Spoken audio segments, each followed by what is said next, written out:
Je m'appelle Nathan, j'ai 34 ans. Après 6 mois brutaux. Angoissant et épuisant à mettre ma carrière entre parenthèses pour essuyer la bave au menton de mon père malade et l'aider à réapprendre à marcher. Je suis rentré chez moi pour découvrir que mon propre frère de sang avait forgé ma signature pour contracter une hypothèque secrète de 800 000 $ sur ma maison entièrement payée. Alors que j'essayais désespérément de sauver la vie de notre père. Dormant sur un lit pliant affreux et mesurant des médicaments pour le cœur à 3 heures du matin. Mon frère et mes parents riaient dans mon dos. Ma mère a littéralement dit à mon frère qu'il était grand temps que je contribue à ma juste part au succès de la famille.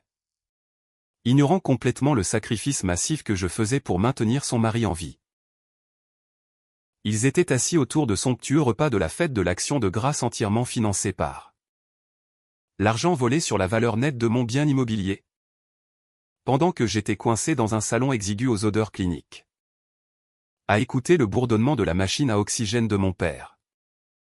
Mais il y a un détail fatal et crucial qu'ils ignoraient au sujet du titre de propriété de mon bien.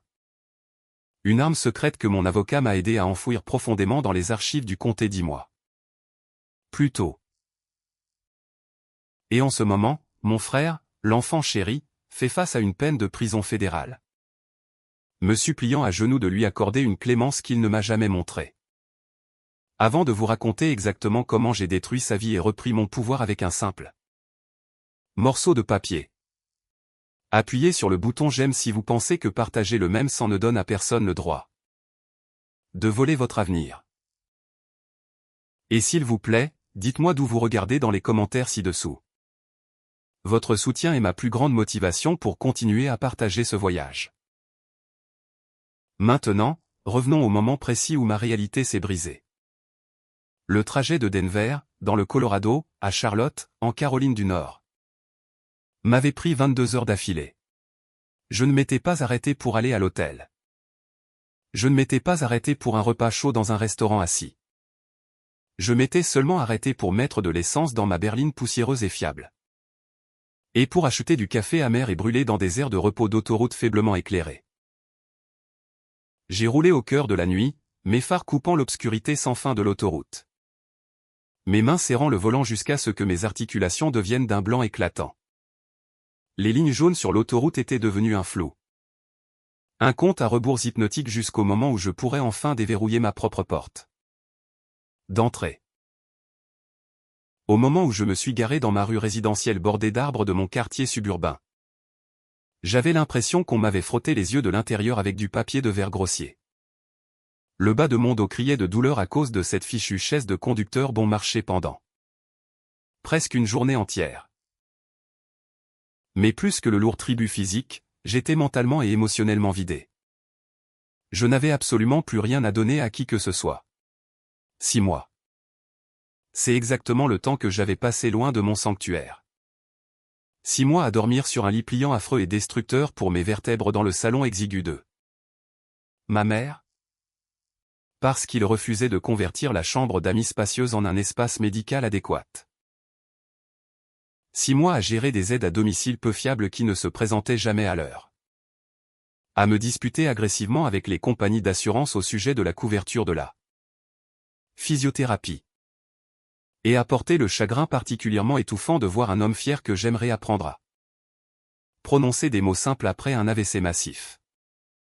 J'ai mis toute ma vie, toute mon existence, en pause indéfinie. Mon emploi en entreprise avait été incroyablement compréhensif.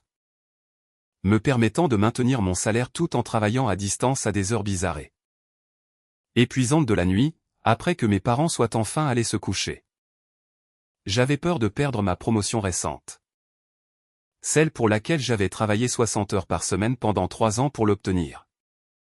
Mais j'ai quand même fait ce qu'il fallait parce que je croyais que la famille était censée être là. Les uns pour les autres en période de crise profonde. Je pensais aux arrangements funéraires potentiels chaque jour. Terrifié à l'idée que mon père subisse un autre épisode. Ma douce voisine âgée, Dorothy, avait promis de vérifier chez moi 2 fois par semaine juste pour arroser la pelouse avant afin de satisfaire le syndicat de copropriété du quartier. Et de ramasser le courrier pour qu'il ne s'entasse pas et n'attire pas les voleurs. Tout était censé aller parfaitement bien. J'avais fait mon devoir absolu de fils. J'avais sacrifié mon temps, ma paix et ma jeunesse. Je voulais juste rentrer chez moi, dormir dans mon propre lit pendant une semaine d'affilée. Et essayer de reconstituer ma carrière. Je voulais tourner la clé, sentir le parfum familier de mon propre salon. Et oublier les factures médicales et les odeurs d'hôpital. Ce n'allait pas bien. C'était tout le contraire d'aller bien. La toute première chose que j'ai remarquée alors que ma voiture tournait au ralenti dans l'allée. C'était la vie. Il était collé directement au centre de ma porte d'entrée fraîchement peinte. Il n'avait pas été glissé poliment sous la fente. Il n'avait pas été rangé discrètement dans la boîte aux lettres hors de vue. Il était collé juste à hauteur des yeux dans une enveloppe jaune aveuglément vive. Ce genre de couleur néon agressive que l'on peut voir depuis le bout de la rue. C'était un signal de désastre absolu, qui appelait pratiquement l'attention de chaque voisin promenant son chien devant ma pelouse. Mes pieds lourds et épuisés m'ont porté le long de l'allée en béton avant même que mon cerveau ne puisse pleinement traiter ce que mes yeux étaient en train de regarder. J'étendant la main. Le papier semblait épais et menaçant contre mes doigts froids. Le vent a fait bruisser les feuilles d'automne mortes autour de mes chevilles. Mais le monde autour de moi était soudainement devenu complètement silencieux. J'ai arraché le ruban adhésif du bois, ouvrant l'enveloppe. Avis de procédure de saisie immobilière. Prêteur, Pinacle Regional Bank. Adresse de la propriété, la mienne, date de vente aux enchères prévue.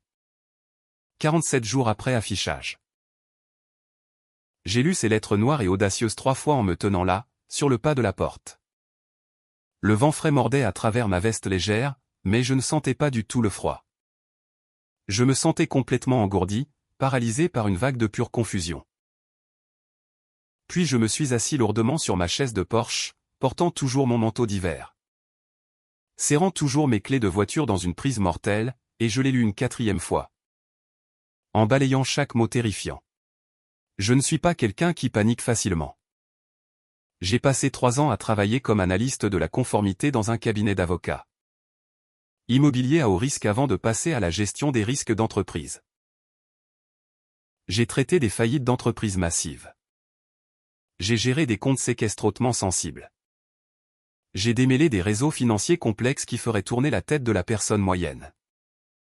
Je sais exactement comment fonctionnent ces documents juridiques. Je sais ce que signifiait le jargon. Et je savais avec une certitude absolue et inébranlable que ce que je lisais était physiquement, mathématiquement et juridiquement impossible. Je possédais entièrement ma belle maison de ville de 3 chambres. Je l'avais achetée il y a 7 ans lorsque le marché était au plus bas. Voyant une opportunité que les autres avaient manquée. J'ai remboursé l'hypothèque de 30 ans en seulement 4 ans en rassemblant chaque centime de mon salaire. J'ai sauté les vacances. J'ai conduit une voiture cabossée avec un climatiseur cassé pendant les étés humides. J'ai préparé mon déjeuner tous les jours au lieu de manger au restaurant avec mes collègues. Et j'ai utilisé un petit héritage que ma défunte grand-mère m'avait légué spécifiquement. Elle savait que j'étais la seule personne de la famille à qui elle pouvait réellement faire confiance avec $1.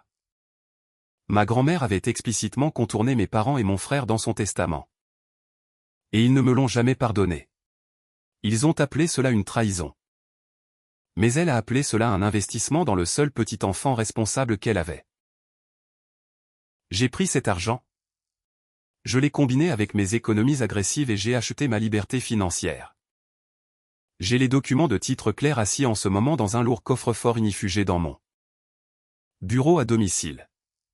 Il n'y a absolument aucun privilège sur cette propriété. Il ne peut y avoir de procédure de saisie sur une propriété sans aucune dette. C'est une impossibilité mathématique. Une banque ne peut pas saisir une maison dont elle ne détient pas le billet à ordre. J'ai pris une longue et profonde respiration. Du genre qui remplit vos poumons jusqu'à ce qu'ils fassent mal et force votre cœur battant à ralentir. J'ai refusé de laisser la panique gagner. J'ai déverrouillé ma porte d'entrée. Je suis entré dans l'air vicié et parfaitement préservé de ma maison. J'ai posé mes sacs lourds sur le plancher en bois franc et je me suis mis directement au travail. Je n'ai même pas pris la peine d'allumer les lumières du couloir. La tempête arrivait et je devais comprendre exactement d'où venait la fuite d'eau. Je suis entré directement dans mon bureau à domicile, la seule pièce qui comptait en ce moment. J'ai démarré mon ordinateur portable. L'écran illuminant la pièce sombre d'une lueur bleue agressive. Je pensais que le cauchemar des 6 derniers mois d'urgence médicale était enfin terminé. Je pensais que la pire partie de mon année était d'avoir regardé mon père faillir mourir dans un lit d'hôpital, entouré de moniteurs qui bipent. J'avais tellement tort.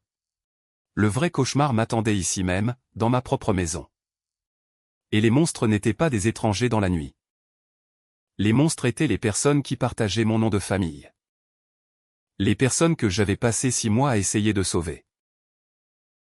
Pour comprendre véritablement l'ampleur de ce que je regardais sur ce papier jaune vif, vous devez comprendre la dynamique profondément toxique qui a régi notre famille depuis le jour de ma naissance. En grandissant dans notre foyer, il y avait 2 réalités distinctes et fortement appliquées. Il y avait la réalité de Julian et il y avait la mienne. Julian est mon frère cadet. Il était l'enfant prodige par excellence, le garçon qui ne pouvait absolument rien faire de mal. Il était bruyant, charismatique. Exceptionnellement beau et complètement allergique au travail acharné. Mes parents, Harrison et Margaret, adoraient le sol qu'il foulait. Si Julian rapportait un C à la maison lors d'un test de mathématiques au collège, ma mère lui cuisinait un gâteau au chocolat extravagant pour célébrer son effort créatif et lui disait que le professeur ne comprenait tout simplement pas son génie.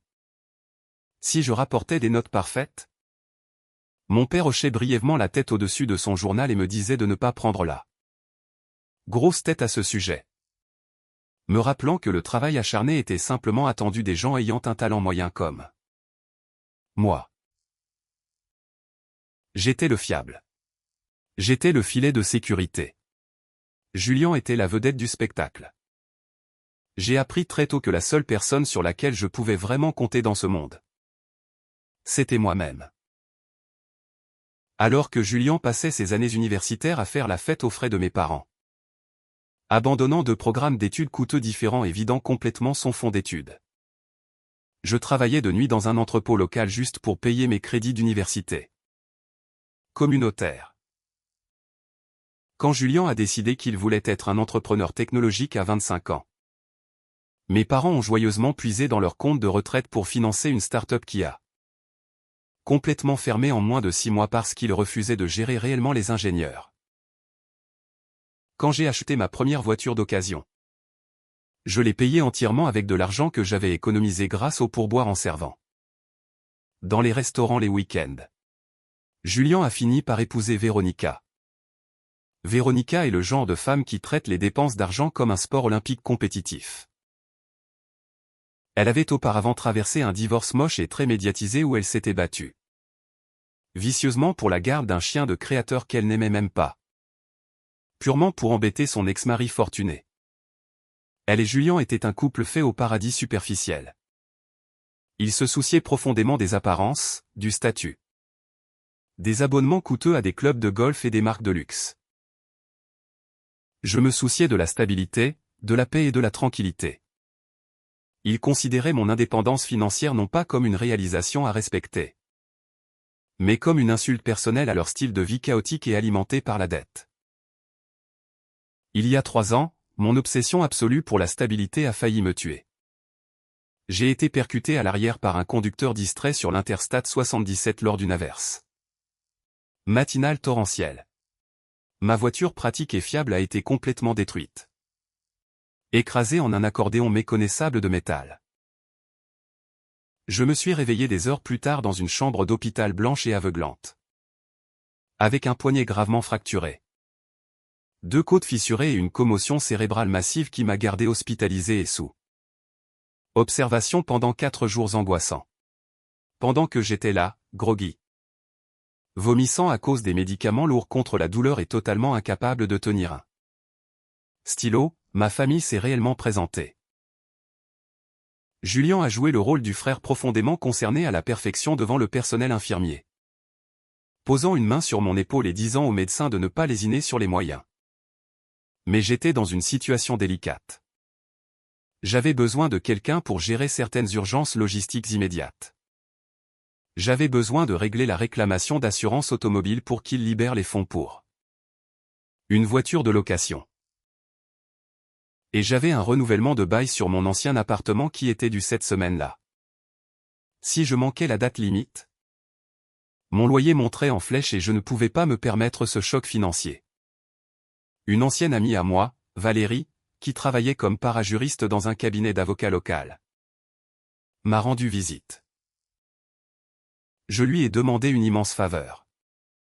Elle a rédigé une procuration très spécifique et très limitée pour que Julien puisse signer ces deux documents exacts en mon nom. Le document était incroyablement étroit. Il indiquait explicitement qu'il n'était valable que pour la réclamation d'assurance automobile et le bail de l'appartement. Et plus important encore, il expirait automatiquement 30 jours après son exécution. Lorsque j'ai enfin quitté l'hôpital, endolori, meurtri et épuisé, je n'ai pas simplement laissé ce document expirer passivement. Étant le gars méticuleux de la conformité que je suis descendu au greffe du comté. J'ai déposé une révocation écrite formelle et je l'ai fait officiellement tamponner juste pour être complètement clair à ce sujet. J'en ai mis une copie dans mes dossiers. Cette procuration était juridiquement morte. Enterrée et réduite en poussière depuis 2 ans et 11 mois. Passons à 10 mois plus tôt. J'étais assis ici même, dans ma belle maison de ville entièrement payée. Je venais de créer un fonds d'études pour les enfants que j'espère avoir un jour. Je respirais enfin facilement, profitant des fruits de mon labeur acharné. Puis ma mère a appelé. Elle était hystérique, sa voix craquant dans le haut-parleur du téléphone. Mon père, Harrison, avait subi un AVC massif. Il était paralysé du côté droit. Il était incapable de parler. Et ma mère s'effondrait complètement sous la pression intense des décisions médicales. Nathan, tu dois venir à Denver tout de suite. Elle a sangloté au téléphone, me faisant instantanément culpabiliser. Julien ne peut pas le faire. Lui et Véronica viennent d'ouvrir ce nouveau restaurant de la ferme à la table. Ils sont beaucoup trop occupés. Ils bâtissent un empire. Nous avons besoin de toi ici pour gérer la maison.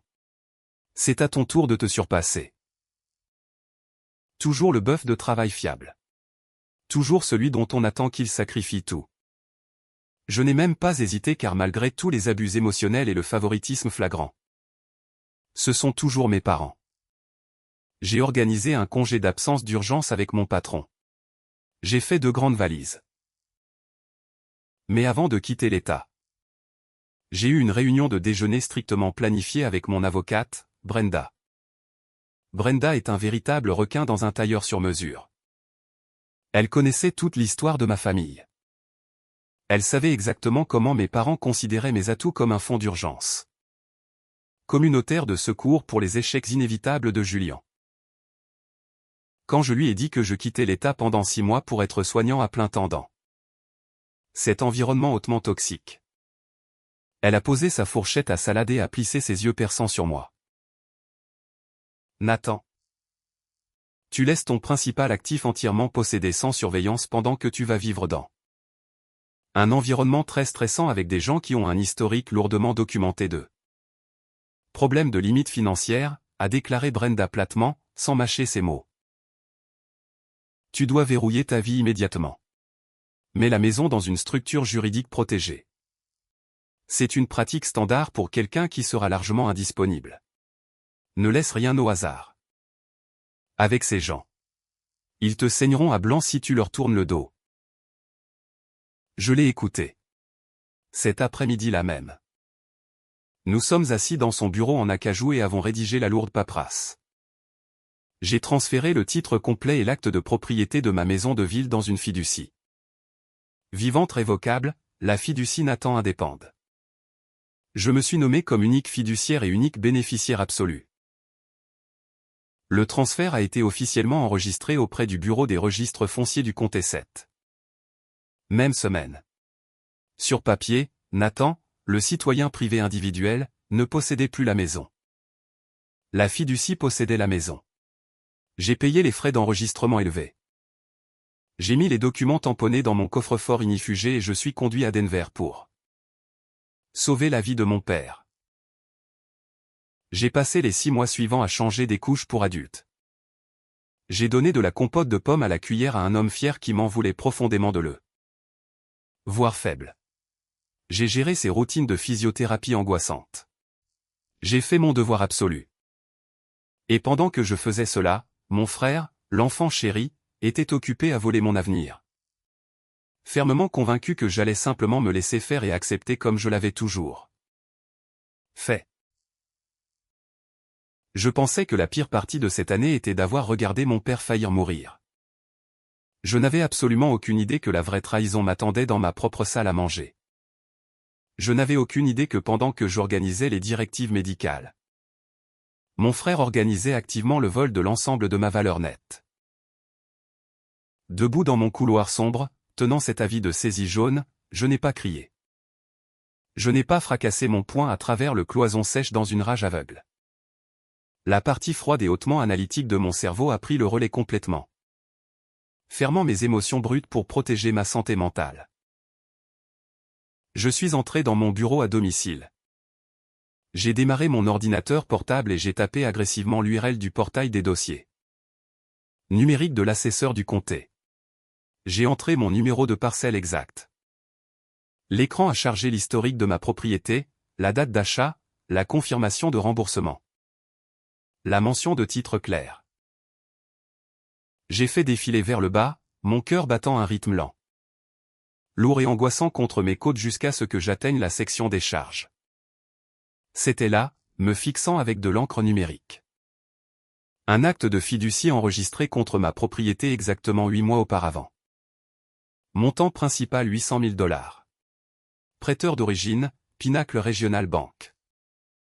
Statut actuel, 112 jours de retard. Mes mains se sont complètement immobilisées sur le clavier. La lueur de l'écran éclairait la pièce sombre, projetant de longues ombres menaçantes contre les murs. Mon esprit s'est emballé, essayant désespérément de trouver une erreur de clérical. Peut-être s'agissait-il d'un vol d'identité grave par un hacker anonyme d'outre-mer. Peut-être s'agissait-il d'un bug massif dans l'ancienne base de données du comté. J'ai cliqué sur les documents hypothécaires numérisés. J'ai contourné les clauses juridiques standards et je suis allé directement à la dernière page. La page de signature d'autorisation. Mon nom était là. Il était signé dans ce qui était une très bonne approximation de mon écriture. Assez proche pour que quelqu'un qui ne signe pas mon nom tous les jours ne remarque pas la légère hésitation dans la boucle du N. Sous la signature se trouvait un lourd tampon de notaire officiel. Et juste en dessous, le mécanisme d'autorisation exécuté via une procuration limitée. J'ai senti une sueur froide perler sur mon front.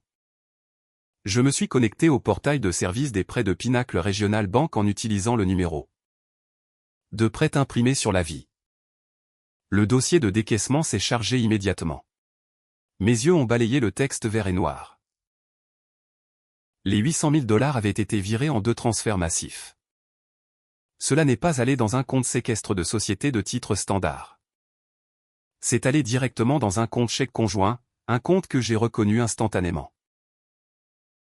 Il y a des années, ma mère avait insisté agressivement pour que nous ouvrions un fonds d'urgence familial. Il était enregistré au nom de Julien, au nom de Véronica et à mon nom. Nous ne l'avons jamais réellement financé. Mais mon nom était toujours techniquement attaché en tant que signataire dormant. C'était ainsi que la banque massive avait permis au virement suspect de passer sans le signaler pour fraude immédiatement. Je savais déjà exactement où l'argent était allé. Il y a 18 mois. Julien et Véronica avaient ouvert un restaurant de la ferme à la table ridiculement hors de prix, dans un espace d'entrepôt converti au centre-ville. Ils servaient des toasts à l'avocat déconstruits à $20 et de l'eau en bouteille de verre, importée à des hipsters riches. J'avais observé toute cette entreprise condamnée à distance prudente. Le loyer de l'emplacement était astronomique. Le concept était sauvagement saturé dans ce quartier spécifique. Et l'enthousiasme de mon frère pour le glamour de l'industrie de la restauration n'avait d'égal que Son refus absolu de passer réellement la serpillière. De gérer l'inventaire ou d'équilibrer un livre comptable. La dernière fois que j'avais parlé à Julien au téléphone depuis Denver. Il avait été évasif sur les finances du restaurant. Blâmant bruyamment l'économie et les employés ingrats. J'avais supposé que cela signifiait qu'ils avaient du mal à payer les salaires. Ce que je n'avais pas supposé, c'est que l'UT se traduisait par la souscription d'une hypothèque secrète et frauduleuse de 8 cents. 000 $ contre ma maison. Mes doigts ont volé sur le clavier. J'ai lancé une recherche ciblée rapide sur le registre des entreprises de l'État pour le SARL2. Restauration. C'était là. Chapitre 11 de la faillite déposée il y a exactement 6 semaines. Ils ont pris mon argent. Ils l'ont brûlé dans un restaurant défaillant pour maintenir leur image somptueuse. Ils ont échoué de toute façon, puis ils ont simplement arrêté de payer l'hypothèque complètement. Ils n'avaient pas fait un seul versement en 112 jours.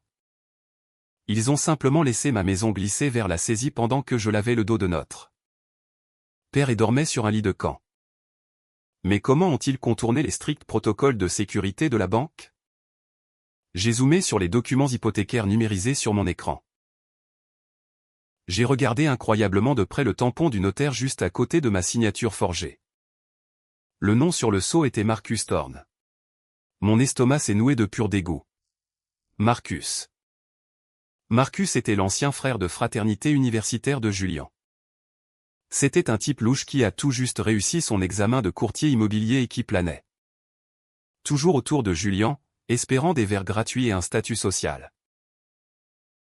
Marcus avait délibérément notarié une signature forgée. Mais qu'en est-il de la procuration? Comment ont-ils obtenu une copie immaculée d'un document révoqué d'il y a 3 ans? J'ai pris mon téléphone portable et j'ai immédiatement composé le numéro de Valérie. L'ancienne amie et parajuriste. Il était tard, mais elle a décroché dès la 2e sonnerie. Nathan. Et, je pensais que tu étais toujours à Denver, a-t-elle dit. Sa voix semblant beaucoup trop décontractée et légèrement nerveuse. Valérie, question rapide. J'ai gardé ma voix parfaitement neutre, cachant la rage absolue bouillant à l'intérieur de moi.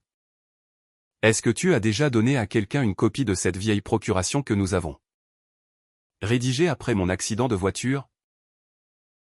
Silence au bout du fil. Un silence épais. Lourd et coupable.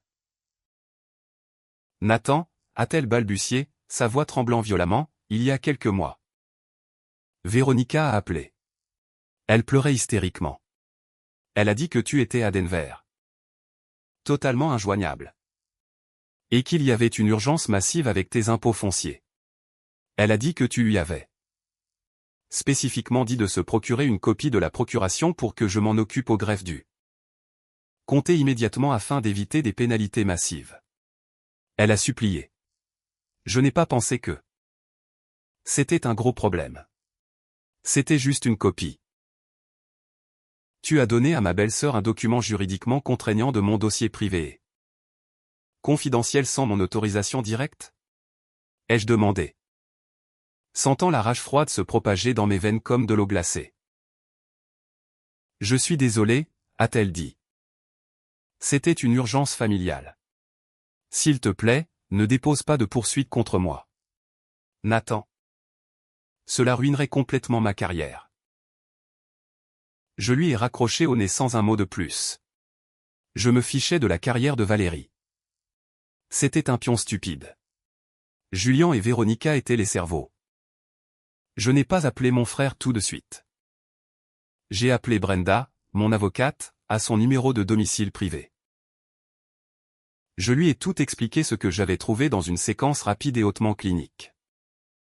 Je lui ai posé une question très spécifique sur les protocoles d'assurance titre de la banque et leur incapacité à mener une recherche approfondie adéquate. Elle a confirmé ce que je soupçonnais déjà fortement. La banque régionale massive avait complètement foiré ses contrôles de conformité. Et Julien avait marché tout droit à travers la brèche ouverte.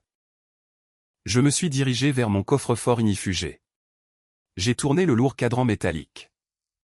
Les clics mécaniques résonnant bruyamment dans la pièce calme.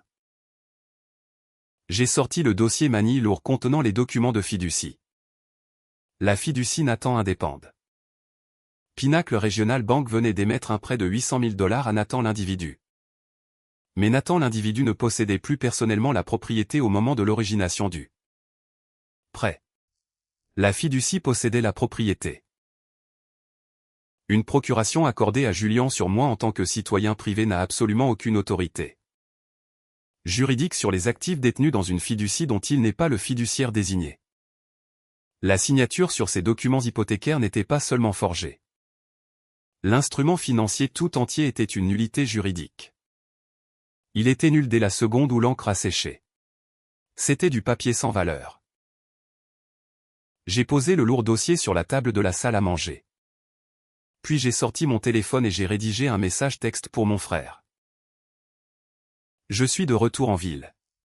J'ai besoin de toi et de Véronica chez moi ce soir. 20 heures précises.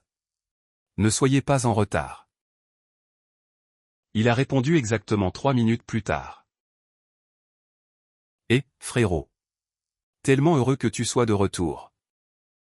Nous avons en fait de grands plans de dîner ce soir. Est-ce qu'on peut faire ça demain midi à la place? J'ai tapé ma réponse avec soin. Mon pouce appuyant fort contre l'écran en vert. 20 heures où mon prochain appel sera à la police pour fraude électronique fédérale. Les 3 points gris ont fait des bulles sur l'écran pendant très longtemps. Puis un seul mot est revenu. D'accord. La tempête avait officiellement franchi le rivage.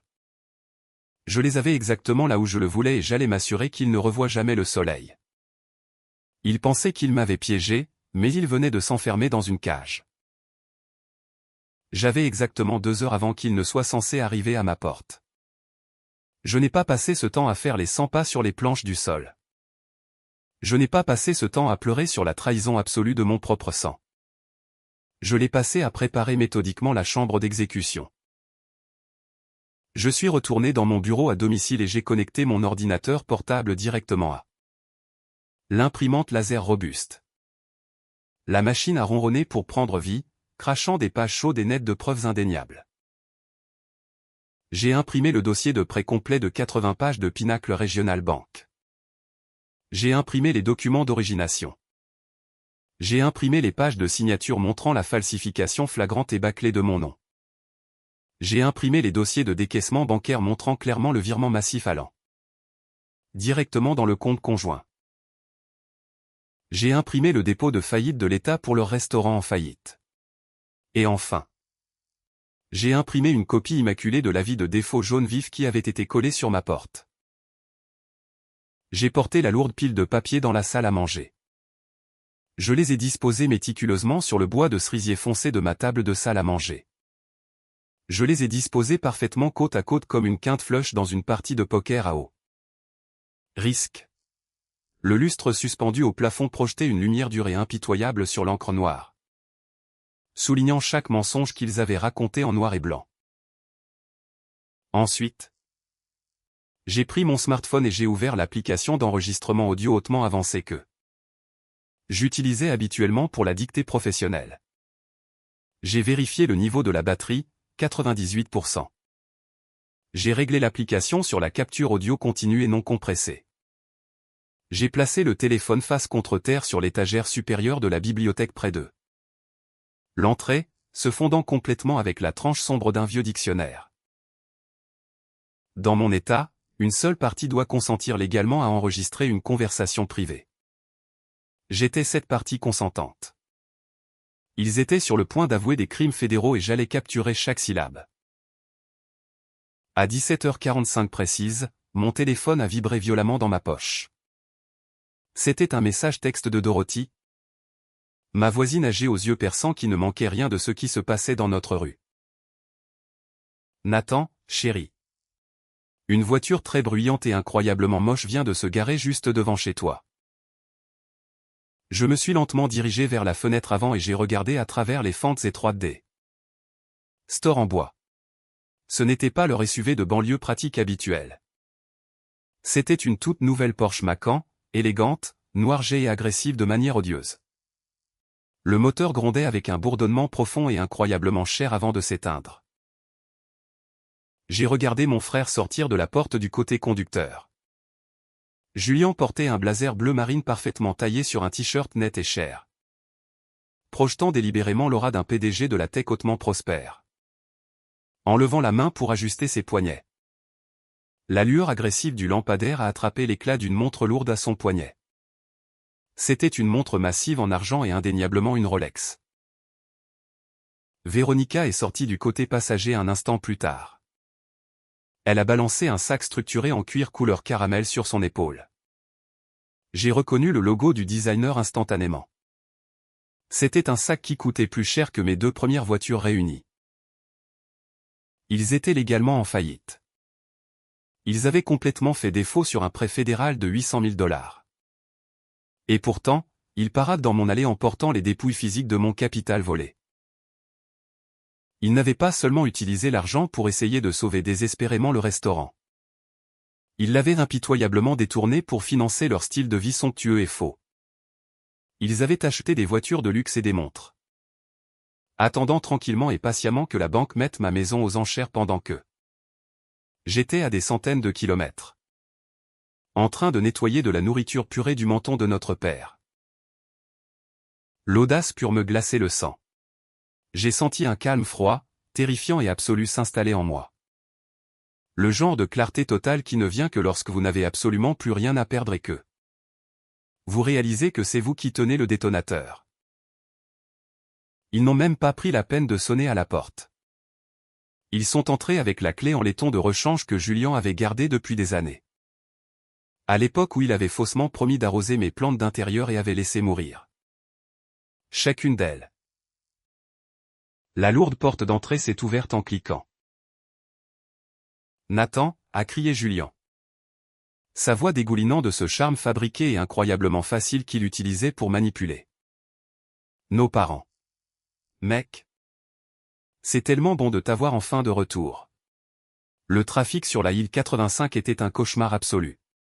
Tu ne le croirais pas. » Il a contourné le coin pour entrer dans la salle à manger. Véronica traînant de près derrière lui. L'odeur distincte de son parfum cher remplissant le couloir. Julien a commencé à dire autre chose. Probablement de fausses excuses répétées pour n'avoir pas visité Denver une seule fois en 6 mois. Mais ensuite il m'a vu. J'étais assis complètement immobile à la tête de la table. Mes mains jointes parfaitement ensemble sur le bois poli. Et puis ses yeux arrogants ont glissé vers les documents juridiques méticuleusement disposés, accablants étalés sur la table. Le faux sourire charmant a disparu de son visage instantanément, remplacé par un masque de pure panique. La couleur s'est complètement vidée des joues lourdement sculptées de Véronica, la laissant paraître creuse, désespérée et totalement terrifiée. Le sac caramel cher a glissé de son épaule et a frappé le sol avec un bruit sourd. « Assieds-toi. » ai-je dit. Ma voix n'a pas résonné dans la pièce. Elle n'a pas tremblé d'une seule fraction de pouce. Elle était plate, lourde et absolue. La tempête ne s'approchait plus au loin. Elle était là à l'intérieur de ma maison. Et il n'y avait absolument nulle part où il pouvait courir. « Assieds-toi. » ai-je dit. Ma voix n'a pas résonné dans la salle à manger. Elle n'a pas tremblé d'une seule fraction de pouce. Elle était plate, lourde et absolue. C'était la voix d'un homme qui avait complètement épuisé toute sa patience, toute son empathie et chaque goutte d'obligation familiale. J'étais assis au bout de ma table de salle à manger en bois de cerisier foncé. Mes mains jointes parfaitement immobiles sur la surface polie. Devant moi reposaient les preuves méticuleusement disposées et indéniables de leurs crimes fédéraux. Donovan m'a fixé du regard. Ses yeux ont fait des va-et-vient frénétiques de mon visage parfaitement calme au document juridique lourdement aligné étalé sur la table. Pendant une fraction de seconde, une fraction de moment très brève et incroyablement satisfaisante, j'ai vu le vrai Donovan. J'ai vu le petit garçon paniqué et incompétent qui avait l'habitude de casser des objets coûteux, dans notre maison d'enfance et de regarder immédiatement autour de la pièce pour trouver quelqu'un d'autre à blâmer. J'ai vu le gamin qui s'attendait toujours à ce que nos parents débarquent. Nettoie ces énormes bêtises et lui tende un trophée de participation juste pour avoir survécu à ses propres erreurs. Mais Donovan avait passé toute sa vie d'adulte à bâtir une forteresse impénétrable de pure arrogance. Il lui a fallu exactement 3 secondes pour se replier directement derrière ces murs lourdement fortifiés. Il a tiré une lourde chaise de salle à manger avec un mouvement exagéré et sans hâte. Il essayait délibérément de projeter une aura de calme total et détaché. C'était cette confiance décontractée et hautement pratiquée d'un homme qui a réussi à parler pour se sortir de chaque conséquence de toute sa vie de 32 ans. Il s'attendait pleinement à le refaire en ce moment même. Il a ajusté les revers de son blazer bleu marine sur mesure et cher. Il s'est assis et a croisé une jambe nonchalamment sur l'autre. En bougeant. La lumière crue du lustre suspendu au plafond a capté le visage argenté épais de sa montre Rolex. Cette montre avait été achetée avec mon capital volé. C'était la manifestation physique de son droit attaché directement à son poignet. Sylvia s'est assise à côté de lui, mais elle ne partageait pas sa confiance mal placée et délirante. Elle avait l'air sur le point d'être malade physiquement sur mon plancher en bois franc immaculé. Son visage lourdement sculpté était complètement pâle.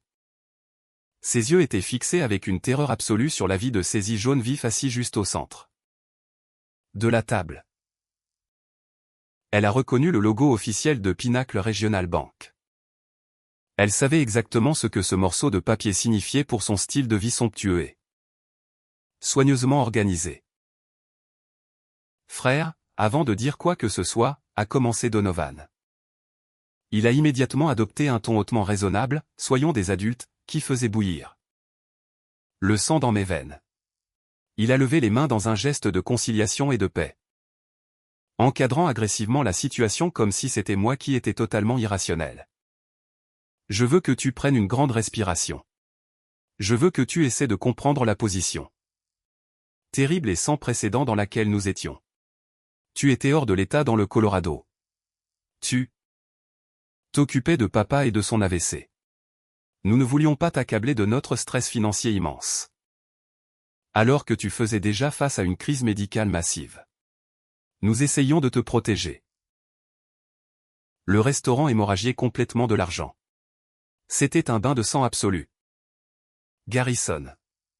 Nos principaux investisseurs providentiels s'étaient retirés à la toute dernière minute à cause du ralentissement économique inattendu dans le secteur de l'immobilier commercial. Nous avions besoin de capital pont immédiatement pour payer les salaires, payer nos fournisseurs locaux exclusifs et garder les portes ouvertes. Chaque prêteur conventionnel nous avait déjà refusé tout net parce que l'industrie de la restauration est considérée comme extrêmement risquée en ce moment. Nous n'avions absolument nulle part où aller d'autre. Nous étions coincés. Je n'ai pas cligné des yeux. Je n'ai pas bougé. Je l'ai juste regardé tisser sa toile pathétique de justification d'entreprise. Il essayait activement de recadrer un crime financier fédéral grave en un obstacle commercial temporaire et loufoque. Il utilisait le même ton exact qu'il avait utilisé lorsqu'il a planté la berline de notre père à 17 ans et a blâmé l'alignement des pneus. Donc, votre stratégie de mettre en affaire brillante était de forger ma signature sur un document hypothécaire fédéral ? Ai-je demandé. Ma voix était glaçante calme, coupant à travers ces mots à la mode d'entreprise comme un scalpel chirurgical. Donovan a eu le culot de soupirer bruyamment. Il a légèrement roulé des yeux comme si j'étais complètement déraisonnable et douloureusement pédant. Garrison. Allez. Arrête d'utiliser des mots lourds comme forger. Ça a l'air si incroyablement dramatique. Nous n'avons rien forgé. Nous avons utilisé la procuration que tu as volontairement signée et fournie. C'était un instrument d'autorisation parfaitement légal que tu m'as donné. Ce n'est pas de la fausse monnaie. C'est de la gestion créative des ressources. C'est garder l'entreprise familiale à flot. pendant une crise de trésorerie temporaire. C'est ce que les familles font les unes pour les autres. Quand les temps sont durs. Je me suis penché à travers la large table et j'ai glissé la dernière page de signature directement vers lui avec un seul doigt. Le bruit du papier épais raclant contre le bois était incroyablement fort dans la pièce silencieuse. La procuration que j'ai signée était pour une fenêtre strictement limitée de 30 jours. Ai-je déclaré, fixant un trou tout droit à travers son visage arrogant. Elle a été rédigée il y a 3 longues années aux fins exclusives et spécifiques de régler une réclamation d'assurance automobile pour voiture accidentée et de renouveler un bail d'appartement. Simple pendant que j'étais lourdement médicamenté dans une chambre d'hôpital. Elle a expiré. Automatiquement par ses propres termes explicites et juridiquement contraignants.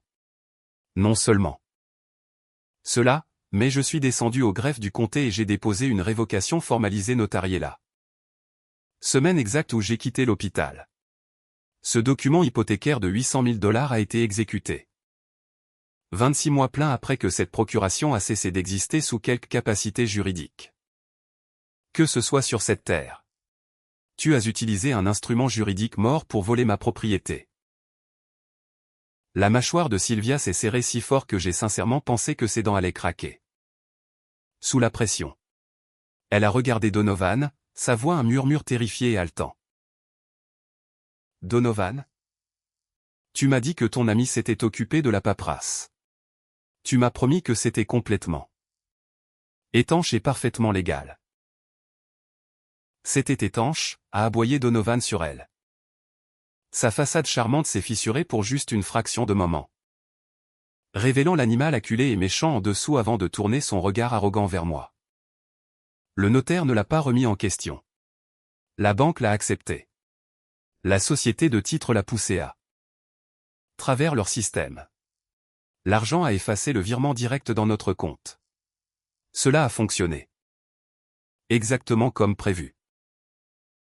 Le notaire était Marcus Thorne. Ai-je dit platement. J'ai lâché le nom comme un lourd parpaing sur la table entre nous.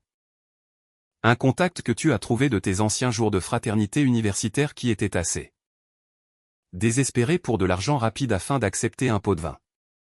Quelqu'un qui te devait une faveur ou voulait juste un morceau du gâteau pour financer son propre style de vie pathétique.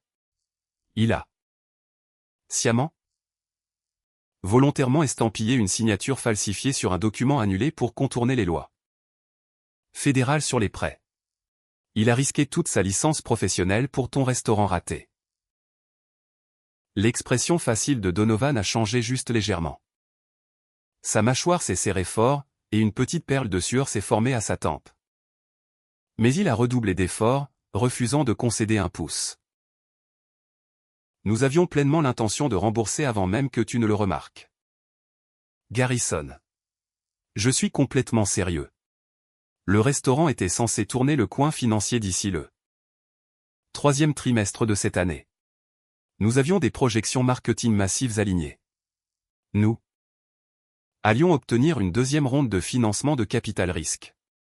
Rembourser l'intégralité du prêt bancaire avec les intérêts courus. Et tu n'aurais même jamais su que la maison était endettée. C'était une solution temporaire sans victime. Un crime sans victime si tu veux même l'appeler ainsi. Personne n'était censé être blessé. Une solution sans victime. J'ai poussé un rire sec. Dur et sans humour qui a fait sursauter Sylvia en arrière sur sa chaise.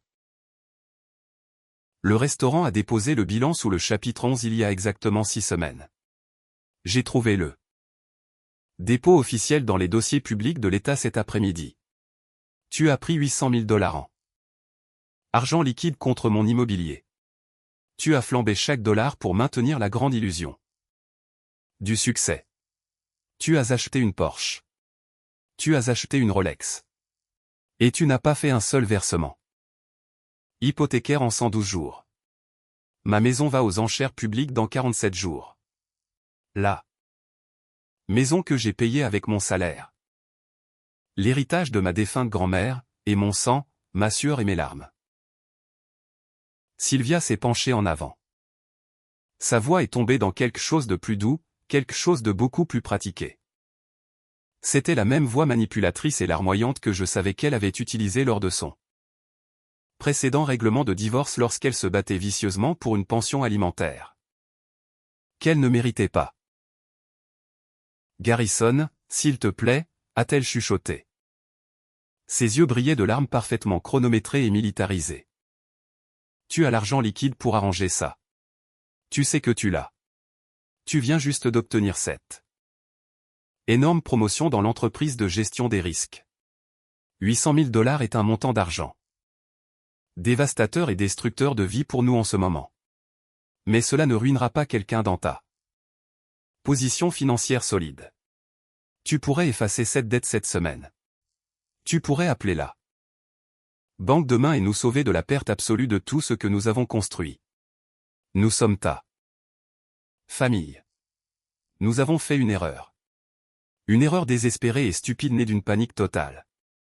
S'il te plaît, rembourse le solde et laisse-nous recommencer à zéro. Je l'ai fixé, totalement repoussé par le droit pur et non filtré qui suinte de ces mots. Elle était assise à l'intérieur de ma maison en tenant un sac de créateur qui coûtait 5 000 $. Me demandant activement de payer près d'1 million de dollars de sa dette criminelle. Vous avez fait des paiements d'intérêts minimaux pendant exactement 3 mois sans me dire un seul mot, ai-je dit. Je me suis penché plus près de la table, mes yeux se verrouillant sur les siens. Refusant de la laisser détourner le regard de la réalité de ses actes. Vous n'aviez pas prévu d'avouer. Vous espériez activement et désespérément que le restaurant se redresserait comme par magie et que vous pourriez clôturer le prêt massif avant que je ne revienne du Colorado pour le trouver. Mais quand cet échec massif est enfin arrivé, tu n'as pas appelé. Tu n'as pas présenté tes excuses. Tu ne m'as pas donné un avertissement pour que je puisse me préparer. Tu as juste arrêté de payer complètement et tu as attendu en silence total que la banque commence les procédures de saisie sur ma propriété. J'ai tourné mon regard vers mon frère.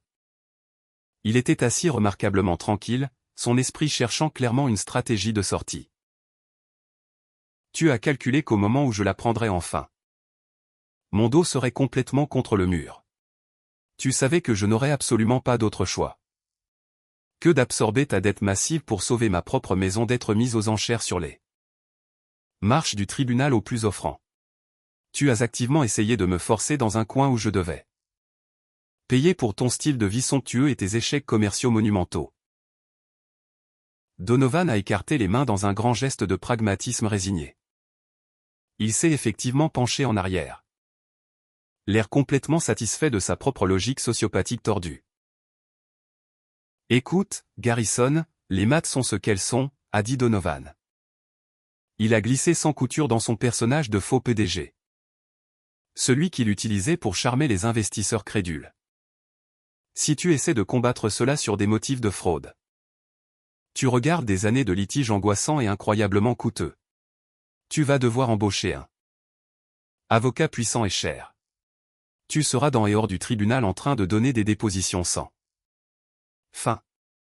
Et la banque vendra absolument cette maison aux enchères bien avant qu'un juge ne résolve quoi que ce soit. Tu travailles dans la gestion des risques d'entreprise. Mon frère. Fais les chiffres. Fais l'analyse coût-avantage financier. C'est nettement moins cher. Plus rapide et plus facile pour toi de simplement payer les 800 000 $ à Pinacle Régional. De effacer le titre et de nous laisser comprendre comment lentement te le rembourser au fil du temps. Il a souri, un petit sourire suffisant et victorieux. Il pensait m'avoir complètement piégé dans un labyrinthe financier inéluctable. Il pensait que sa pure audace avait déjoué ma planification de vie prudente. Il pensait pouvoir voler près d'1 million de dollars à son propre frère. Me forcer à le rembourser avec mon propre salaire durement gagné. Et s'en aller sans une seule conséquence parce que nous partagions le même nom de famille. Il a regardé autour de ma maison. Calculant probablement à quelle vitesse je pouvais liquider mon propre portefeuille d'actions. Peut-être même puiser dans mes comptes de retraite juste pour couvrir son bazar catastrophique. Tu as raison. Ai-je dit lentement. en hochant la tête en accord moqueur. Le sourire suffisant de Donovan s'est élargi en un large sourire arrogant. Ses épaules se sont détendues visiblement. Il a regardé Sylvia, lui lançant un regard triomphant comme pour déclarer fièrement qu'il avait gagné. Il gagnait toujours. J'étais le fiable qui payait toujours l'addition. Alors, tu comprends enfin, a dit Sylvia. Elle a poussé un soupir massif de soulagement, essuyant ses fausses larmes avec le dos de sa main manucurée. Je comprends complètement, ai-je dit. Ma voix est tombée à un chuchotement glacé et dangereux qui a aspiré tout l'air respirable directement hors de la pièce. C'est exactement pourquoi je dois t'expliquer en détail quelque chose critique sur les structures de protection d'actifs avancés. J'ai besoin que tu comprennes exactement pourquoi les gens qui travaillent dans la gestion des risques d'entreprise les utilisent réellement. La satisfaction suffisante et victorieuse sur le visage de Donovan s'est figée instantanément. Ses yeux se sont légèrement plissés. Une petite lueur de véritable confusion a finalement percé à travers sa façade arrogantée. Hautement pratiquée. De quoi tu parles, a demandé Donovan. Sa voix a perdu une fraction notable de sa confiance fluide. Je n'ai pas rompu le contact visuel. J'ai gardé mes mains parfaitement immobiles sur le bois poli de la table. Lorsque je me préparais à partir pour le Colorado il y a 10 mois pour essuyer le menton de notre père pendant que tu jouais à faire semblant d'être un homme d'affaires dans un entrepôt en faillite. Ai-je commencé? Ma voix complètement neutre et complètement dépourvue de toute chaleur émotionnelle. Mon avocat m'a fortement recommandé de mettre ma propriété immobilière principale dans une structure juridique hautement protégée avant de devenir indisponible pour une période prolongée. C'est une pratique standard de l'industrie pour prévenir exactement ce genre d'exposition financière prédatrice. Sylvia a regardé Donovan, sa panique profonde retournant avec une vengeance violente. Donovan a avalé difficilement, sa pomme d'Adam bougeant visiblement. Mais il a essayé désespérément de maintenir sa bravade déclinante. Et alors? Une maison est une maison. Tu la possèdes. La banque a l'acte. Peu importe comment tu l'appelles. Alors, ai-je continué, savourant chaque syllabe alors qu'elle quittait ma bouche. J'ai exécuté un transfert de titre complet et juridiquement contraignant. Toute cette maison de ville, l'acte, le titre. La propriété absolue de la propriété a été légitimement transmise dans une fiducie vivante révocable. Appelée la fiducie Garrison Indépend. Je suis le seul fiduciaire exclusif. Je suis le seul bénéficiaire absolu. Ce transfert juridique massif a été officiellement enregistré auprès du bureau des registres fonciers du comté exactement il y a 10 mois. La couleur s'est complètement vidée du visage de Donovan en quelques secondes. Cela l'a laissé ressembler à un fantôme piégé dans un blazer sur mesure. Sa bouche s'est ouverte légèrement, mais absolument aucun son n'en est sorti. Il ressemblait à un homme qui venait de s'avancer avec confiance sur une haute falaise et qui réalisait soudainement qu'il n'y avait pas de sol sous lui. Donovan s'est arrêté. Son cerveau essayait désespérément de rattraper la catastrophe absolue qui se déroulait devant lui. Il a recommencé, sa voix nettement plus aiguë, trahissant sa terreur montante. C'est impossible. Les dossiers fiscaux du comté t'affichaient comme le propriétaire individuel. Nous avons vérifié. Nous avons vérifié le portail en ligne à fond avant d'aller à la banque pour faire la demande de prêt. Tu as vérifié la base de données d'évaluation fiscale publique, les jeux corrigés. J'ai senti une profonde satisfaction prédatrice s'épanouir dans ma poitrine, qui fonctionne sur un cycle de mise à jour lourdement retardé. Les transferts de propriété dans des structures de fiducie privées peuvent prendre de 12 à 18 mois pour se propager complètement à travers les rôles fiscaux locaux. Mais si tu avais engagé un avocat spécialisé dans les titres compétents et légitimes pour tirer une recherche approfondie sur la chaîne des titres à travers le registre réel des actes. Ce que la compagnie d'assurance titres massif de Pinnacle Regional Bank était légalement tenue de faire avant d'originer un prêt fédéral de $800 000. Tu aurais facilement trouvé l'enregistrement de la fiducie daté de 10 mois auparavant. 2 pleins mois avant que ton prêt frauduleux ne soit jamais conclu. Le silence dans ma salle à manger était total, absolu et étouffant. On pouvait entendre le bourdonnement rythmique faible du réfrigérateur jusqu'à la cuisine. Je ne possède pas personnellement cette maison, ai-je dit. J'ai laissé les mots lourds pendre dans l'air comme une lame de guillotine attendant de tomber. Une fiducie le fait. Et une procuration révoquée accordée sur moi en tant que citoyen privé individuel ne porte absolument aucune autorité juridique sur les actifs détenus en toute sécurité dans une fiducie dont tu n'es pas le fiduciaire. L'hypothèque que Pinacle Regional Bank t'a émise est juridiquement nulle. Elle était nulle dès la toute seconde où tu as forgé mon nom dessus. Ce n'est rien de plus que du papier toilette cher. Donovan s'est levé si vite que sa lourde chaise en bois a raclé violemment contre le plancher en bois franc. Il n'était plus calme. La façade était complètement et irréparable brisée en 1 million de morceaux. Il a commencé à parler incroyablement vite, sa voix montant dans une pure panique. Ses mains agitant sauvagement dans l'air. Non, non. Non. La banque a décaissé les fonds. Garrison. Le prêt est activement dans leur livre. Ils ont un document signé. Ils ont un prêt en défaut. Ils vont saisir cette propriété. Fiducie ou pas de fiducie. La banque gagne toujours. Ils vont prendre la maison. Ils s'en fichent d'un dépôt de fiducie quand ils invalident complètement leur garantie. Ai-je dit calmement.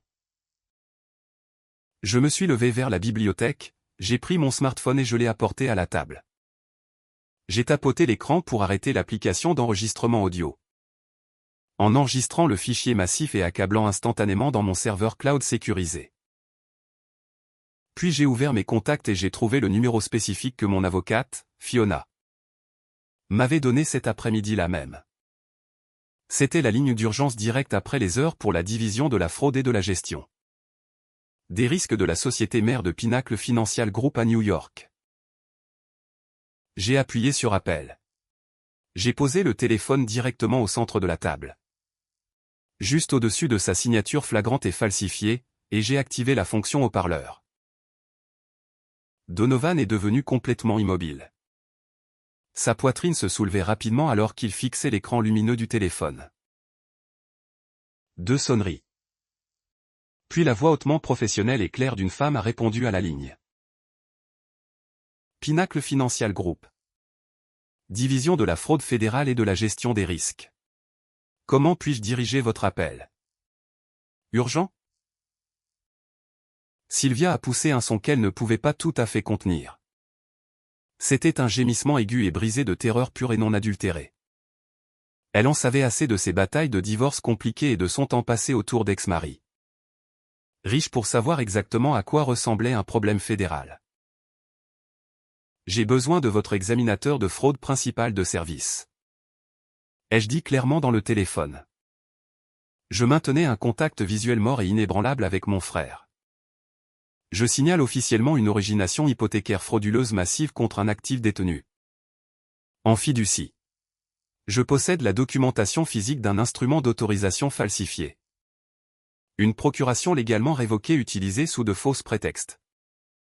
Et le décaissement illégal de 800 000 $ de fonds de prêt réglementés au niveau fédéral. Directement aux individus qui ont exécuté la fraude. La musique d'attente a joué pendant exactement 30 secondes. C'était de la musique classique, légère et aérienne. Cela créait un contraste surréaliste bizarre avec la destruction financière totale qui se produisait dans ma salle à manger. Sylvia a atteint frénétiquement à travers la large table et a saisi mon poignet. Ses ongles parfaitement manucurés s'enfonçaient douloureusement dans ma peau.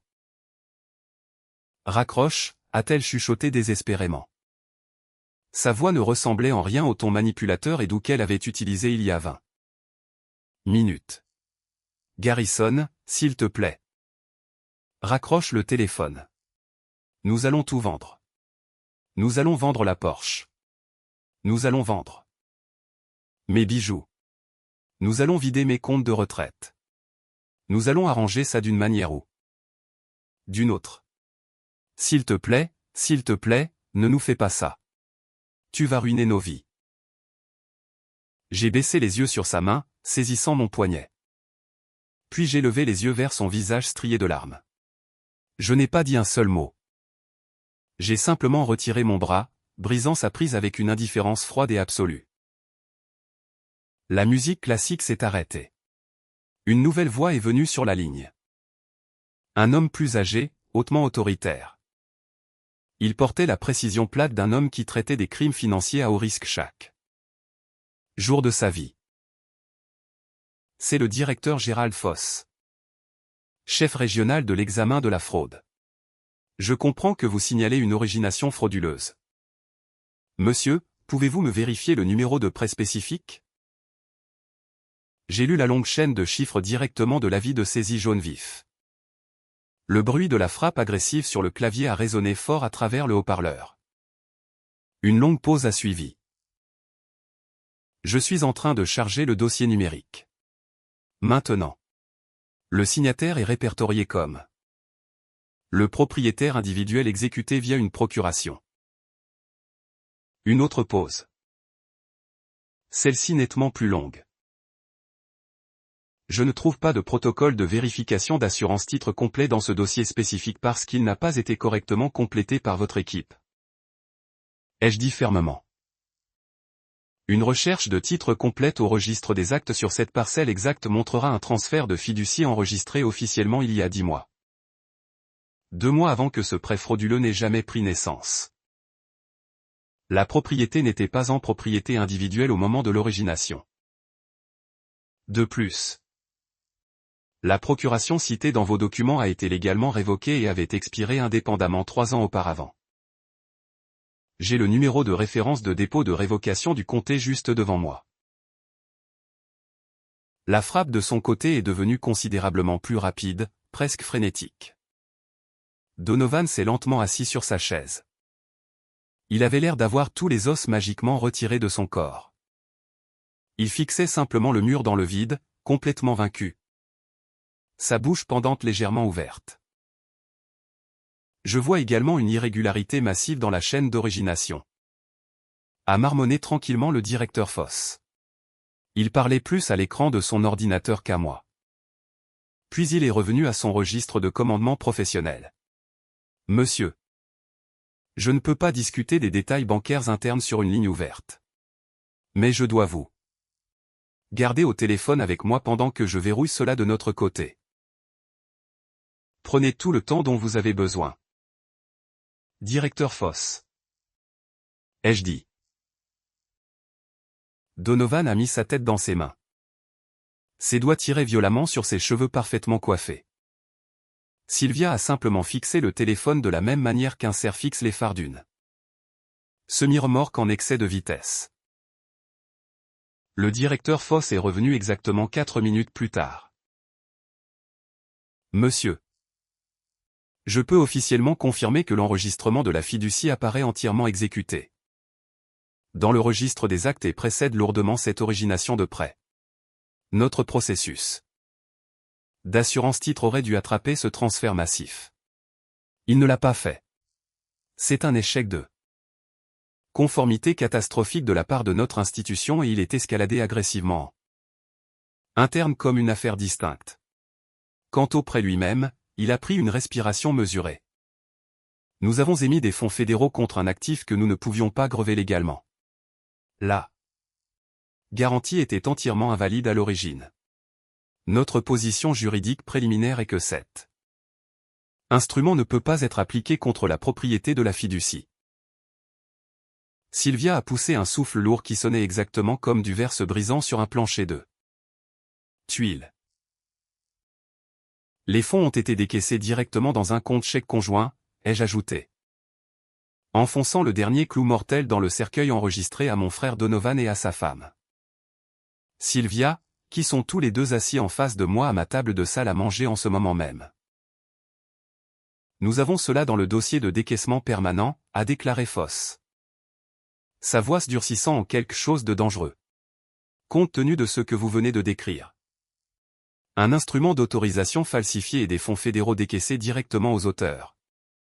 Je suis tenu par la loi de déposer un rapport d'activité suspecte en vertu des réglementations bancaires fédérales. Je place une interdiction stricte immédiate sur chaque compte associé à ce décaissement et à ces individus. Ce n'est pas discrétionnaire. Monsieur. C'est une obligation stricte de conformité fédérale. Je comprends. Non, a dit Donovan. Sa voix est sortie rauque, brisée et impossible à préciser. Il a levé la tête de ses mains. Il me fixait, ses yeux écarquillés d'une terreur véritable et non adultérée. Garrison. Nous ne sommes pas de mauvaises personnes. Nous avons paniqué. Le restaurant s'est effondré. Tout s'est écroulé. Nous avons juste. Nous pensions que nous avions plus de temps pour arranger ça avant que tu ne rentres à la maison. Tu as forgé mon nom sur des documents bancaires fédéraux, ai-je dit clairement. Je ne criais pas. J'exposais simplement les faits indéniables. Tu as utilisé un instrument mort frauduleux pour hypothéquer une maison que tu savais que j'avais travaillé des années à posséder libre et clair. Tu as laissé cela faire défaut sans me dire un seul mot pendant que je m'occupais de notre père mourant. Tu as activement prévu de me forcer dans un coin pour couvrir ta dette criminelle pour sauver ma propre maison. Donovan n'avait pas de réponse. Il me fixait simplement. Il a finalement réalisé que le frère sur qui il avait marché toute sa vie était celui qui tenait là. H. Le directeur Foss a parlé à nouveau. Son ton complètement finalisé. Je veux être très clair sur ce qui suit. Monsieur. Nous arrêtons immédiatement les procédures de saisie. Le fait que la garantie soit invalide signifie que ces procédures ne peuvent pas continuer en aucune circonstance. Vous aurez une confirmation écrite par courrier express dans les 48 heures. La propriété de votre maison par la fiducie est entièrement sécurisée. Il s'est raclé la gorge. Cependant, l'origination frauduleuse et l'affaire de décaissement illégal seront immédiatement soumises à notre agent de conformité fédéral et officiellement transmises aux autorités fédérales appropriées. Compte tenu des transferts de fonds interétatiques et du montant massif en jeu. Cet renvoi ira directement à l'unité des crimes financiers du FBI. Je coopérerai pleinement avec toute documentation juridique ou enregistrement audio dont votre équipe fédérale a besoin, ai-je dit. J'ai jeté un coup d'œil à mon frère en parlant. Merci, monsieur. Un enquêteur fédéral vous contactera demain matin. L'appel s'est terminé. Un clic final et net a résonné dans la pièce. J'ai posé le téléphone sur la table, le plaçant précisément au sommet de la signature forgée de Donovan. Mon frère et sa femme étaient assis en face de moi dans une maison qu'ils avaient impitoyablement essayé de voler. Ils portaient des vêtements de designer chers que mon argent volé avait payés. Je suis resté assis là dans un silence total et je les ai simplement regardés traiter leur nouvelle réalité. Je les ai regardés comprendre enfin la chaîne de réactions massives et catastrophiques qu'il avait mise en mouvement. Je les ai regardés réaliser en temps réel la manière spécifique et irréversible dont il avait complètement épuisé la route. Nos comptes bancaires, a dit enfin Donovan. Sa voix était à peine audible au-dessus du silence résonnant de la pièce. Tout ce que nous avons. Je l'ai confirmé, ai-je dit. Mon ton n'offrait absolument aucun réconfort. Oui, chaque centime. Vos comptes personnels, vos comptes conjoints.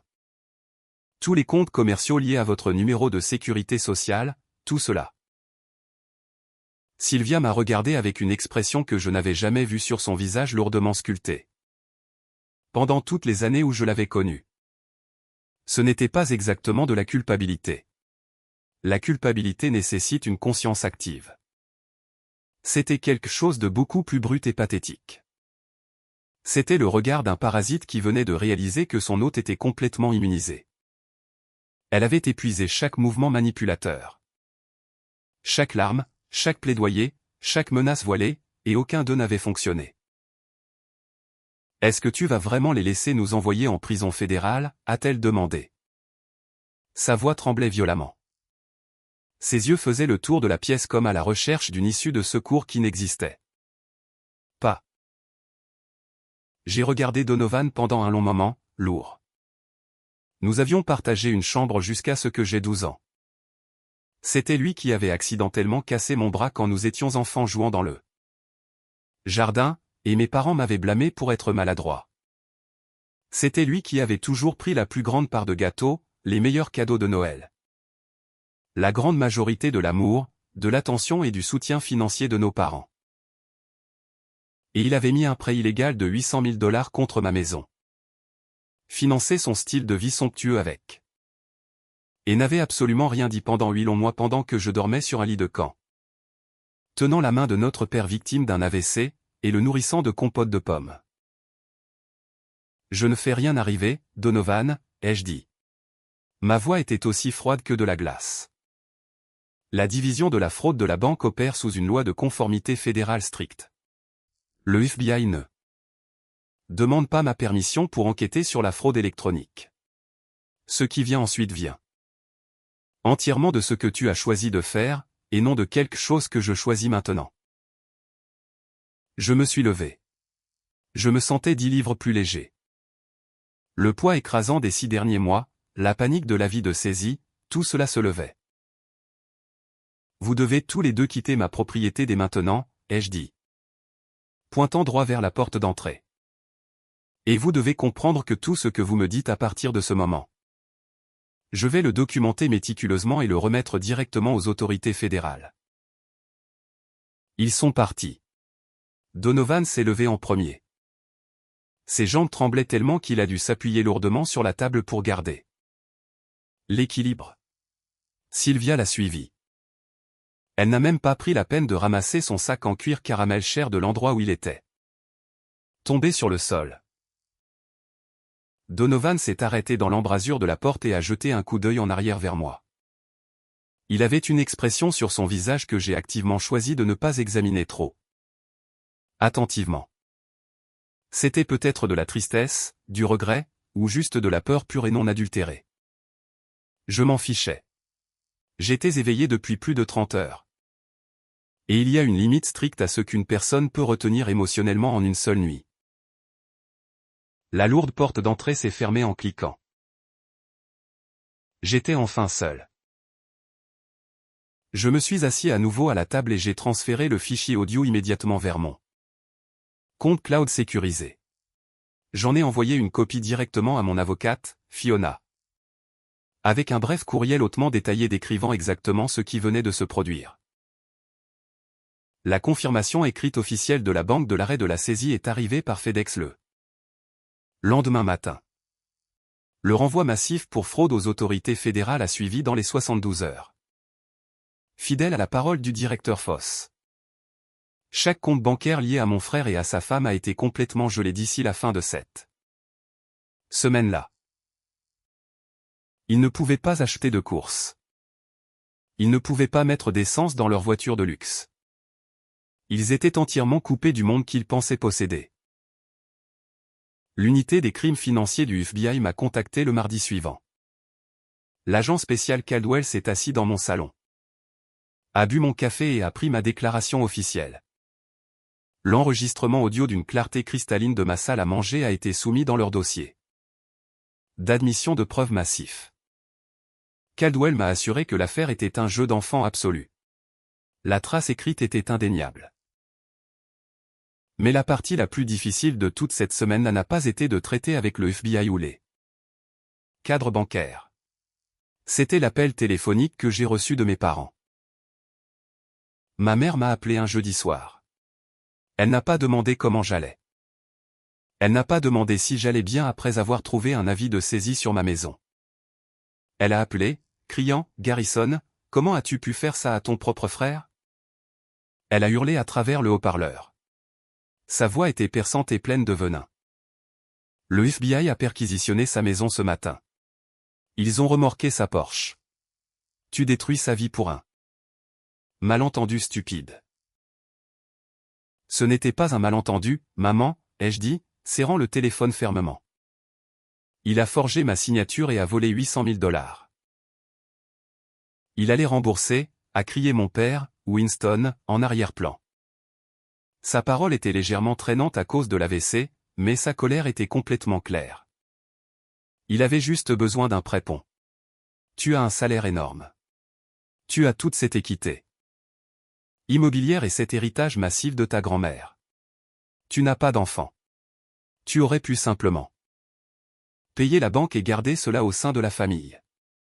As-tu la moindre idée de ce qu'un procès criminel va lui coûter? Il va tout perdre. Et en ce moment exact, la dernière pièce de puzzle terrifiante s'est enclenchée fermement en place. Il savait. Il savait pour le prêt. Il ne savait peut-être pas pour la falsification explicite. Mais il savait que Donovan exploitait ma maison. Il s'était assis dans ce salon exigu dans le Colorado, me laissant essuyer le menton de mon père, me laissant organiser les détails potentiels des funérailles, sachant pertinemment que Donovan volait le travail de toute ma vie. Il ne se souciait pas de mon sacrifice. Il se souciait seulement que l'enfant chéri soit protégé à tout prix. Tu savais, ai-je chuchoté. La réalisation m'a rendu physiquement malade à l'estomac. Tu savais qu'il l'avait fait et tu attendais activement que je me laisse simplement faire et que je paie pour cela. Nous sommes de la famille, Garrison, a pleuré ma mère. La famille est de la famille. Sylva en prison. Sylvia va demander un divorce massif. Elle va le dépouiller de tout.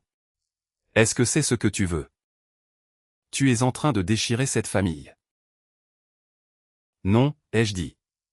Ma voix a trouvé sa force absolue. Donovan a déchiré cette famille la seconde où il a forgé mon nom. Et vous l'avez déchiré là. Seconde où vous avez décidé que ma vie valait moins que ses erreurs. Ne téléphonez plus jamais à ce numéro. J'ai raccroché le téléphone. J'ai bloqué leur numéro. J'ai bloqué le numéro de Donovan. J'ai bloqué le numéro de Sylvia. J'ai pris une grande respiration en regardant autour de ma maison calme, sûre et sécurisée. J'avais coupé l'infection entièrement. Les roues de la justice fédérale tournent incroyablement lentement. Mais lorsqu'elles finissent par moudre, elles moudent incroyablement fin. Le restaurant de Donovan avait déjà été entièrement saisi par ses créanciers en colère. Les tribunaux de la faillite ont traversé ses actifs restants comme un ouragan de catégorie 5. La maison ostentatoire massive dans laquelle lui et Sylvia vivaient portait une seconde hypothèque. Lourde qu'ils avaient prise avant de se tourner vers ma propriété. Une fois que ce prêteur secondaire a été officiellement signalé dans l'enquête massive sur la fraude fédérale, ils ont immédiatement appelé leur prêt également. Donovan et Sylvia ont été officiellement expulsés.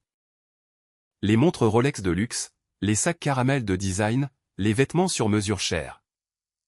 Rien de tout cela ne s'est additionné à assez pour couvrir le trou financier massif qu'ils s'étaient creusé. Face à l'enregistrement audio indéniable de leur confession et à la trace écrite massive que le FBI a découverte. Ils ont tous les deux réalisé qu'aller à un procès se terminerait par une peine catastrophique de plusieurs décennies. Ils ont tous les deux accepté des accords de plaidoyer pour éviter la pénalité maximale. C'était de la fraude électronique fédérale et de la fraude bancaire aggravée. Mon frère, l'enfant chéri, qui n'avait jamais fait face à une seule conséquence de toute sa vie de 32 ans, a reçu 42 mois dans un établissement correctionnel fédéral. Il n'y a pas de libération conditionnelle anticipée dans le système fédéral. Il servira chaque jour de ses 3 ans et demi derrière les barres. Sylvia, fidèle à sa nature entièrement égoïste, a jeté Donovan complètement sous le bus la seconde où elle a réalisé qu'elle faisait face à une vraie peine de prison. Elle a immédiatement demandé le divorce, tentant de s'éloigner juridiquement de ses crimes et de sauver les bribes de dignité qui lui restaient. Elle a reçu une peine suspendue avec 3 longues années de probation hautement supervisée et de Restitution financière obligatoire en échange de sa pleine coopération avec l'enquête fédérale. J'ai été informé par l'agent Caldwell qu'elle a chanté comme un canari, leur fournissant tout ce dont ils avaient besoin pour enfermer mon frère pour de bon. Je ne sais pas vraiment ce que je ressens à propos de cette dernière partie. Certains jours, je pense que je ressens un profond sens de la justice juste. La plupart du temps. Je suis juste assez honnête avec moi-même pour admettre que je ressens une profonde tristesse creuse. Pour le frère que j'avais perdu bien avant qu'il n'ait jamais signé mon nom sur ce pointillé. Mais ce que je sais avec une certitude absolue, c'est ceci. Je suis rentré à la maison après 6 mois exténuants à dormir sur un petit lit de camp inconfortable. Dans le salon de mes parents.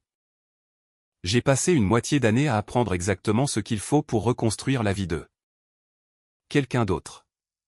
Sacrifiant ma propre paix, mon propre confort et ma propre progression de carrière parce que je croyais sincèrement au devoir fondamental de la famille. Je suis rentré à la maison pour trouver un avis de saisie jaune vif collé à ma porte. Et les empreintes digitales graisseuses de ma propre famille étaient étalées partout dessus. Et la seule raison pour laquelle je suis assis dans cette belle maison payée ce soir dans le fauteuil en cuir confortable près de la fenêtre qui reçoit la lumière chaude de l'après-midi. C'est parce qu'il y a 10 mois, j'ai fait quelque chose d'incroyablement non glamour. Hautement fastidieux et très facile à remettre à plus tard.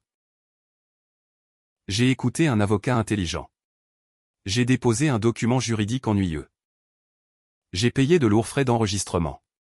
Et j'ai déplacé ma maison, mon sanctuaire, quelque part de juridiquement sûr où des mains toxiques ne pourraient jamais toucher. Je ne l'ai pas fait parce que je pensais réellement que mon frère tomberait jamais assez bas pour commettre une fraude fédérale. Je ne l'ai vraiment pas pensé, pas même une seule fois. Je l'ai fait parce que j'ai compris que protéger sa paix nécessite de construire de véritables murs inaccessibles, et non pas simplement d'espérer que les gens vous traiteront bien. La leçon la plus difficile que j'ai apprise dans mes 34 ans de vie est que les gens qui veulent ce que vous avez construit, les gens qui se sentent entièrement autorisés à votre succès.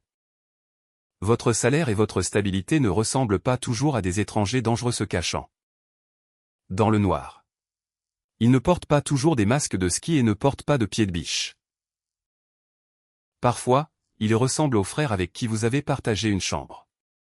Parfois, ils sonnent comme un appel téléphonique du dimanche de votre mère demandant une immense faveur. Et parfois, ils détiennent la clé de rechange que vous leur avez volontairement donnée. Une clé que vous n'avez jamais pensé à demander à récupérer. La famille est un concept magnifique. Mais partager de l'ADN n'est pas un chèque en blanc pour l'abus. Ce n'est pas un laissez-passer gratuit pour voler votre avenir ou hypothéquer votre travail acharné. Vous avez un droit absolu fondamental de protéger vos actifs, votre santé mentale et votre paix. Même si la menace vient des personnes qui vous ont élevé. J'ai toujours ma maison. J'ai toujours ma carrière. J'ai toujours le fonds d'études qui grandit en toute sécurité pour la future famille que je construirai selon mes propres termes. Une famille construite sur le respect absolu, et non sur la manipulation financière. Je guéris jour après jour dans le sanctuaire calme de la maison pour laquelle j'ai lutté si fort. Pour garder. Merci beaucoup d'avoir écouté mon histoire aujourd'hui. Je sais que c'était une lourde. Mais j'espère qu'elle sert de rappel puissant à quelqu'un là-bas qui pourrait faire face à sa propre dynamique familiale toxique. Avez-vous déjà fait face à quelque chose de similaire avec votre propre famille? Avez-vous déjà dû tracer une limite massive et douloureuse pour protéger votre propre vie? Partagez votre histoire dans les commentaires ci-dessous. Et n'oubliez pas d'aimer et de vous abonner pour ne pas manquer le prochain voyage. Restez en sécurité. Protégez votre paix. Et je vous verrai dans le prochain.